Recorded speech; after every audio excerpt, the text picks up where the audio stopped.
Hello friends, आज हम बात कर रहे हैं 11th साइंस चैप्टर नंबर 4 के बारे में। आज के वीडियो लेक्चर में हम चैप्टर नंबर 4 के लास्ट थ्योरम पढ़ाने जा रहे हैं। वो है यूनिफॉर्म सर्कुलर मोशन। क्या है ये uniform circular motion? That means इस डायरेक्शन, इस टाइप का जो कोई भी मोशन होता है उसको हम यूनिफॉर्म सर्कुलर मोशन बोलते हैं। Uniform means speed constant. ऐसे मोशन में, रोटेशनल मोशन में स्पीड कांस्टेंट होती है, उसको हम यूनिफॉर्म सर्कुलर मोशन बोलते हैं। लेकिन उसकी वेलोसिटी का डायरेक्शन क्या होगा? तो कि कोई भी वेलोसिटी का डायरेक्शन टेंजेंशियल डायरेक्शन में आता है। वेलोसिटी का डायरेक्शन कहीं पर भी एग्जाम में आता है, आपको क्या बोला है? Tangential direction. इस टाइप में मोशन होता है, ये हुआ उसका टेंजेंट। अगर मैं इस पॉइंट के बारे में बात करूंगा तो ये हो उसका टेंजेंट, अगर ये होगा ये टेंजेंट। तो ऐसे हर पॉइंट में हम देखेंगे टेंजेंट डायरेक्शन चेंज होता जाता है। That means uniform motion, circular motion की डेफिनेशन ही है कि speed constant but velocity direction is variable, it's called uniform circular motion. अपने को इस मोशन में एक्सेलरेशन फाइंड करना है। एक्सेलरेशन फाइंड करने के लिए सपोज ये हुआ यूनिफॉर्म सर्कुलर मोशन और ये हो गया हम ओरिजिन पार्टिकल पी पॉइंट पे है, उसकी हम रेडियस के बारे में बात करेंगे, आर होगा ना। इसका टेंजेंट क्या किस डायरेक्शन में है? इस टाइप मूव हो रहा है। दैट मीन्स ये हो गया उसका टेंजेंट, वेलोसिटी v1। हम सपोज ये वाला पॉइंट क्यों लेते हैं? जो इक्विलेटरल ट्रायंगल नहीं लेते हैं, हम कोई भी ट्रायंगल लेते हैं, सेम ही केस आता है। लेकिन आप इजीली इस मेथड को सॉल्व कर सकते हैं, इसलिए हमने बोला इसका टेंजेंट आएगा सपोज इस डायरेक्शन, जिसको हम क्या बोलते हैं? v2। एंड डिस्प्लेसमेंट क्या आएगा? जो मैं क्या बोल रहा हूँ, डिस्प्लेसमेंट। डिस्टेंस मीन ये आर्क हो गया एंड डिस्प्लेसमेंट मीन्स ये हुआ स्ट्रेट लाइन, और उसको हम डेल्टा आर बोलते हैं, डिस्प्लेसमेंट। तो ये हो गया अपना triangle, first triangle. Second triangle कैसे ड्रॉ करें? तो कि वेलोसिटी का वेक्टर ले लेते हैं। ये हुआ फर्स्ट वेलोसिटी v1, ये हुआ सेकंड वेलोसिटी, उसको हम v2 बोलते हैं, और ये हो गया चेंजिंग वेलोसिटी, जिसको हम क्या बोलेंगे? Delta v। Now p point पे वेलोसिटी v1 है, दैट मींस ये वाला पॉइंट p, और q पॉइंट पे वेलोसिटी v2 है, मींस ये वाला q पॉइंट। तो डिफरेंट ट्रायंगल है, सेम वैल्यू नहीं है। देन सेकंड ट्रायंगल हो गया। अब uniform acceleration motion mean speed constant मिलती है। इतना सेंटेंस आपको यहाँ पे नोट्स में से लिखना है। अपनी जो नोट्स बुक है उसमें 3 सेंटेंस लिखे हुए, वो आपको यहाँ पे पहले लिखना है। उसके बाद वाले direct triangle O P Q, and second triangle O dash P dash Q dash, both are equilateral triangle. Equilateral triangle का रूल्स क्या है? कोई पण एनी वन साइड ओपी, उसकी resultant side PQ is equal to second triangle का same side और resultant side same आपको मिलती है।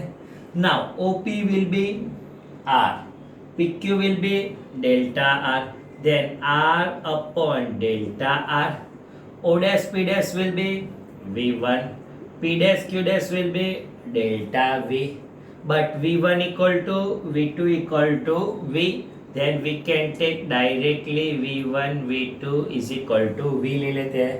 then delta V equal to क्या मिलेगा? सब्जेक्ट बनाते हैं, V upon R into delta R मिलेगा। लेकिन अपने को चाहिए सेंट्रीफ्यूगल एक्सेलरेशन। क्या चाहिए? Centrifugal acceleration. कौन सा वाला? तो कि इंस्टेंटेनियस एक्सेलरेशन ही है।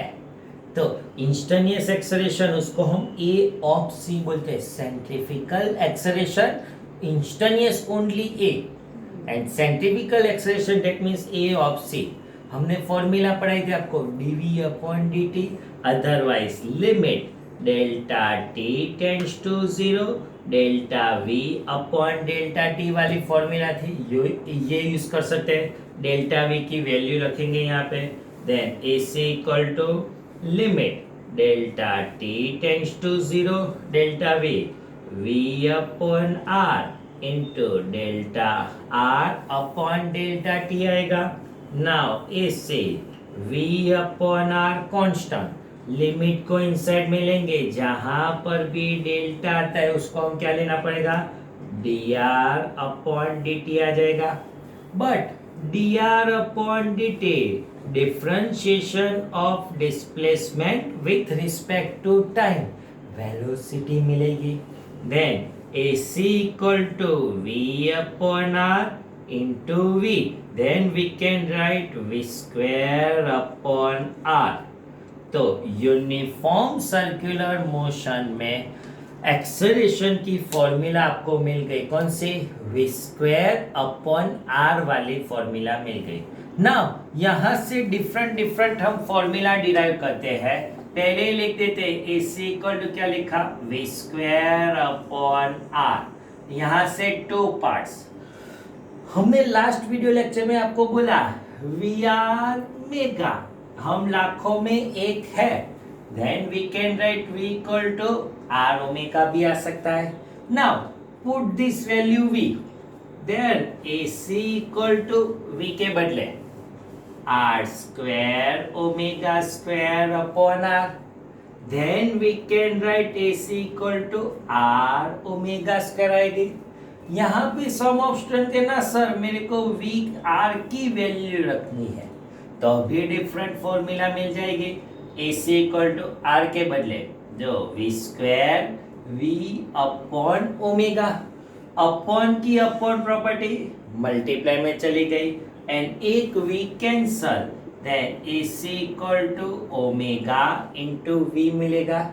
बट लास्ट वीडियो लेक्चर में हमने आपको पढ़ाया omega equal to 2 pi upon T मिलेगा, and here same omega equal to 2 pi upon T, both value put in this equation, then क्या मिलेगा, R omega square 2 pi upon T whole square, square करेंगे क्या मिलेगा, 2 का square 4 pi square R upon T square आ जाएगा। और यहाँ पे अगर वैल्यू लिखेंगे ओमेगा के बदले 2 पाई वी अपॉन टी वेलोसिटी मिलेगी।